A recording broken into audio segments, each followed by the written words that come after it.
মোটামুটি যাই থাকে সকালে 1:30টা মারি, ওই 10-11 পর্যন্ত খেয়ে নাও, তারপর থেকে আর সমস্যা নেই।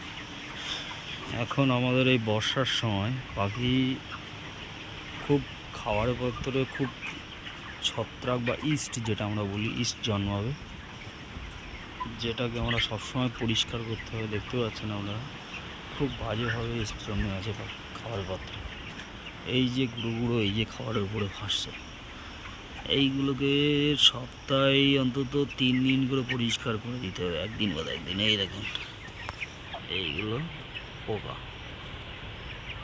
এই খাবার দিচ্ছেন, খাওয়া করছে,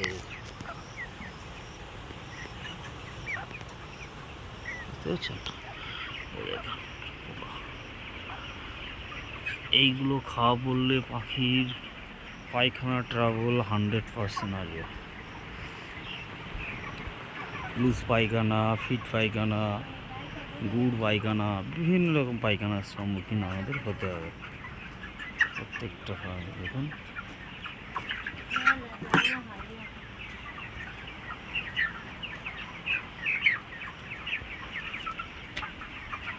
পাখি ভালো বেশি, এই দেখুন পাখির পায়খানার কোয়ালিটি, এইসব পায়খানা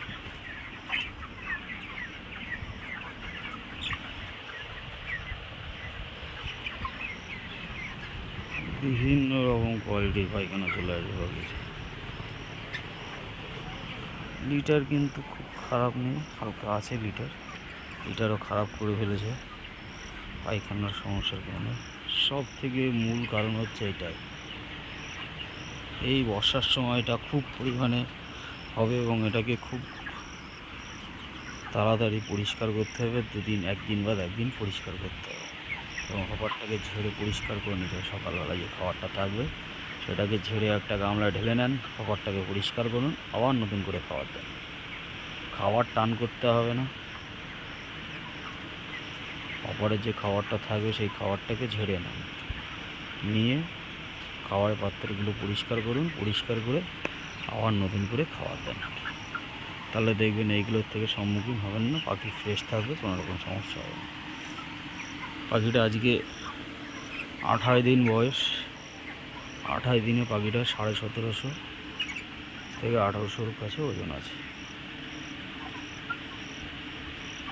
পাখি ভালো আছে, অসুবিধার কিছু নেই, কিন্তু এটার জন্য পাখিটা একটু পায়খানার সমস্যা দেখা যাচ্ছে। রিসেন্টলি এগুলো পরিষ্কার